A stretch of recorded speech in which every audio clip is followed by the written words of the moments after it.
how to create a folder or label on Gmail mobile. So if you want to create a folder or label on your Gmail mobile, then it's not possible on your Gmail application. What you need to do is just go with your browser.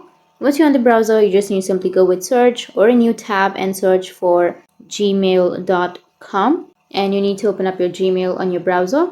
Make sure to go with desktop site, go with the upper right, which has that three dots, and then tap on desktop site. Once you're under the desktop side, now you're on the left side, you will have an option of categories. You can simply go with more under your categories, tap on categories, and then scroll down, and here you will have create new label. So tap on it and you'll get this kind of interface. So you can simply enter a name for a new label. So enter the folder name. I'll be choosing demo, and you can tap on create, and then it has been created, which you can see right here. So that's how you can create a folder or label on your Gmail mobile. And if you have any questions, feel free to comment below. Thanks for watching.